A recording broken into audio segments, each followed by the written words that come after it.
Página 156.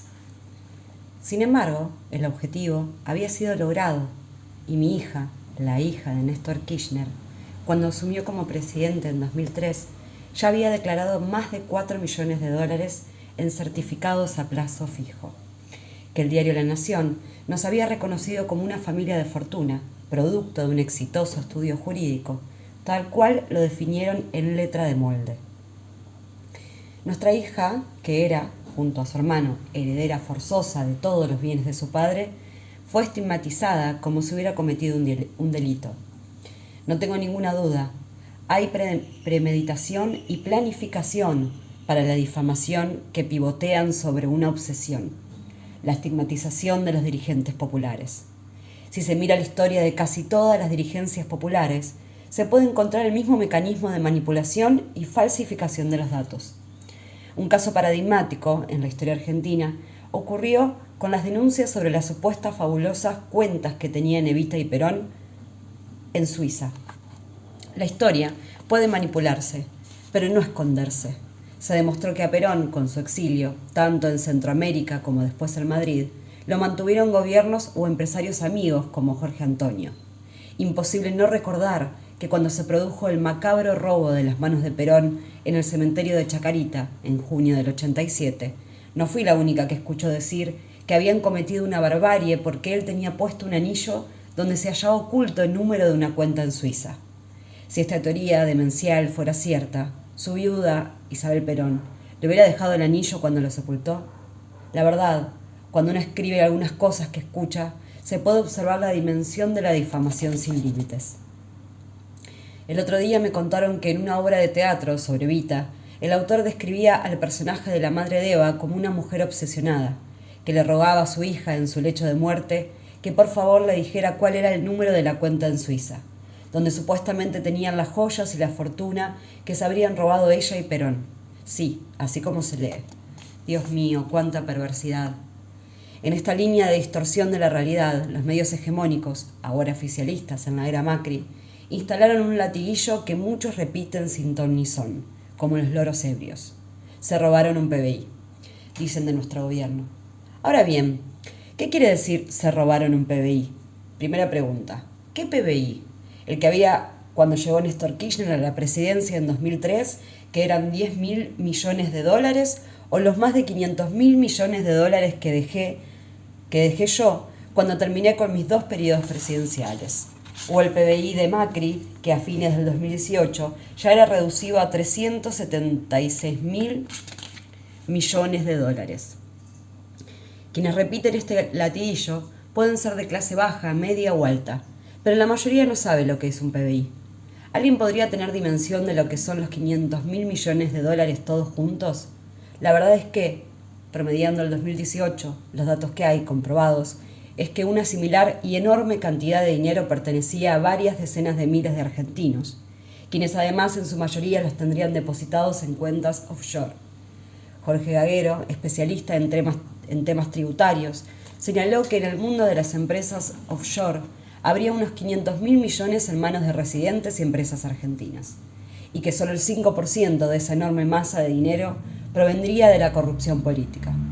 Otro periodista, Tomás Luquín, autor del libro Argent Papers, junto con Santiago O'Donnell, señaló: estimaciones construidas por el equipo de investigaciones sobre fuga de capitales que funcionaba en el Centro de Economía y Finanzas para el Desarrollo de la Argentina, detallan que el stock fugado del país asciende hasta los 500.000 millones de dólares, alrededor del 80% del PBI. También consignó que los datos surgidos del Instituto Nacional de Estadísticas y Censos, INDEC, expresan que a comienzos del 2017 existían 240.067 millones de dólares de argentinos en el exterior, que, según explicó, sería el cálculo más conservador. Luquín señaló que, durante los meses que se revisaron los datos encontrados en los Panama Papers, fue posible identificar estructuras y operaciones offshore vinculadas con más de 60 empresarios argentinos de todos los sectores económicos. Incluso las reiteradas presencias del presidente argentino, su familia y sus allegados en el mundo offshore nos revelan casos de corrupción gubernamental. La proliferación de estructuras offshore vinculadas con el mundo Macri dan cuenta, ante todo, del comportamiento coherente y sistemático del que fuera uno de los principales grupos económicos de la Argentina durante décadas. Es decir, el nuevo gobierno y sus voceros se cansaron de buscar todo el tiempo cómo nos habíamos robado un PBI y la ruta del dinero K, pero solo encontraron la ruta del dinero M. Otra vez el espejo invertido de la proyección. Hablan de mafia porque ellos son la mafia. Entonces, ¿por qué se repite hasta el cansancio la mentira de que nos robamos un PBI? Porque cuanto más brutal es la mentira, más funciona. No es nueva esta manipulación. Esta técnica fue aplicada obsesivamente para la instalación despiadada del nazismo en Alemania, por recordar un régimen en el que esa gigantesca manipulación terminó en una de las mayores tragedias de la humanidad. El ministro de propaganda de Hitler, Joseph Goebbels, sostenía que cuanto más grande es y más se repite una mentira, más posibilidades tiene de calar. Dijeron, como una cantinela, se robaron todo, para invalidar lo que hicimos: satélites, universidades, escuelas, viviendas, procrear, progresar, asignación universal por hijo, inclusión jubilatoria, reestructuración de la deuda, etcétera, etcétera, etcétera. Es más, afirmaban que los programas para los sectores vulnerables, como la AUH, eran para que siguieran siendo pobres y así nosotros podíamos seguir robando. O sea, les dimos plata para que siguieran siendo pobres. Así de absurda, pero efectiva es la construcción comunicacional. Y por último, se apuntaba, y se apunta aún, a que aquellos argentinos que durante nuestra gestión consiguieron trabajo, profesionales que crecieron, pequeños y medianos empresarios que prosperaron por la actividad económica y el consumo creciente, sintieran que sus impuestos los utilizábamos para dárselos a los vagos, a los choriplaneros, a la gente que no quiere trabajar, cerrándose así el círculo perfecto del darwinismo social, sin advertir que allí radica la construcción de la economía, del país y del bienestar de la mayoría de sus habitantes. Se estigmatizaban así políticas públicas activas en materia de desarrollo social y económico. Debo decir que también grandes e importantísimos empresarios que ganaron fortunas durante nuestra gestión, producto del crecimiento de la economía, de la política de pleno empleo y del consumo popular, también cayeron en la trampa del discurso mediático, como puede verse al cotejar los balances de sus empresas durante nuestras gestiones y ahora durante la gestión del macrismo. Cuando Axel Kicillof ahora habla con empresarios, utiliza una frase fantástica que grafica la situación. Resulta que cuando nosotros en el gobierno aplicábamos políticas que según ustedes estaban equivocadas, ganaban plata. Y ahora que Macri y Cambiemos están aplicando las políticas que ustedes nos pedían, porque decían que eran las correctas, se están fundiendo todos. Y yo digo, ¿no será que las recetas de libre mercado que propagandizaban las economías ultradesarrolladas y compraron nuestros empresarios con solo foro sport? Finalmente, cuánta mentira.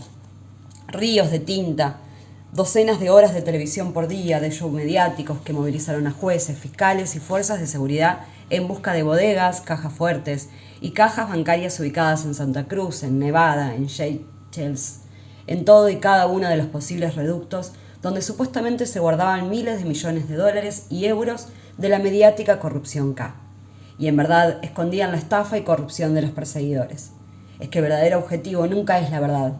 La operación evidente y explícita consistió siempre en hacer daño, en atacar la memoria de quien no podía defenderse, de Néstor Kirchner, y de lo que más amó, no solo a su familia, y de lo que más amó, no solo a su familia, sino a la realización del sueño que prometió.